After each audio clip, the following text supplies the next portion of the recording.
আমাদের নয়ন ধর ভাই শুনেছেন যে বাড়ি হচ্ছে বাংলাদেশের মাদারীপুরে, তো তিনি এখানে এসেছেন ইসলাম কবুল করার জন্য। আমি দুটি প্রশ্ন করবো আপনাকে, আপনি যে ইসলাম কবুল করতে চান এ ব্যাপারে কেউ কি আপনাকে প্রেশার ক্রিয়েট করেছে বা কোনো রূপ দেখিয়েছে? না না, আমাকে কেউ প্রেশার ক্রিয়েট করে না,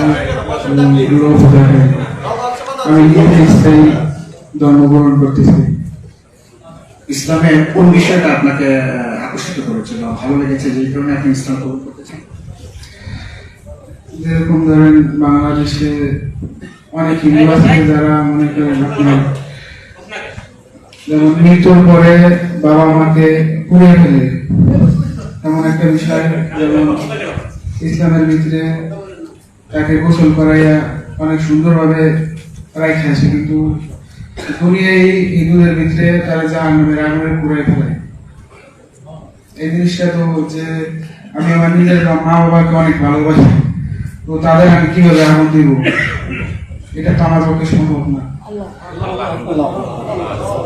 মৃত্যুর পরে ইসলামের জানাজার সিস্টেমটা করেছে সালাতুল মাইয়িত, যেভাবে দাফন করা হয়, মার্পণ করা হয়, এটাকে লাশের প্রতি সম্মান দেখানো। কিন্তু অন্যান্য ধর্মে সেই সম্মানটুকু দেখানো হয় না।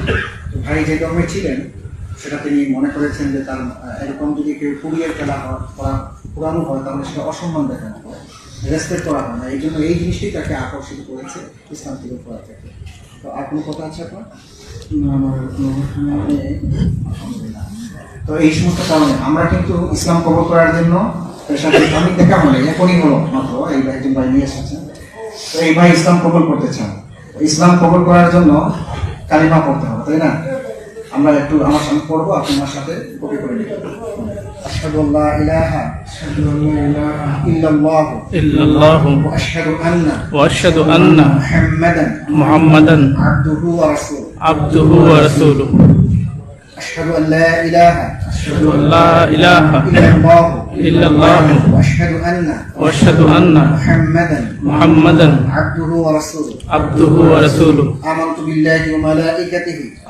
بالله وملائكته وكتبه ورسله واليوم الآخر والقدر خيره وشره من الله تعالى والبعث بعد الموت। কালিমার একটু অর্থ আপনি বাংলায় বলবেন। আশহাদু আল্লা ইলাহা আমি সাক্ষ্য দিচ্ছি যে আল্লাহ ছাড়া ইলাহ নাই, কোনো ইলাহ নাই। ওয়া আশহাদু আন্না মুহাম্মাদান এবং আমি আরো সাক্ষী দিচ্ছি যে মুহাম্মদ সাল্লাল্লাহু আলাইহি ওয়াসাল্লাম আবদুহু ওয়া রাসূলুহু আল্লাহ তাআলার গোলাম এবং তার প্রেরিত রাসূল। আলহামদুলিল্লাহ আলহামদুলিল্লাহ মাশাআল্লাহ আলহামদুলিল্লাহ। আল্লাহ তাআলা কবুল করুন। আমরা যারা আজকে সাক্ষী হলাম, আমরা যেন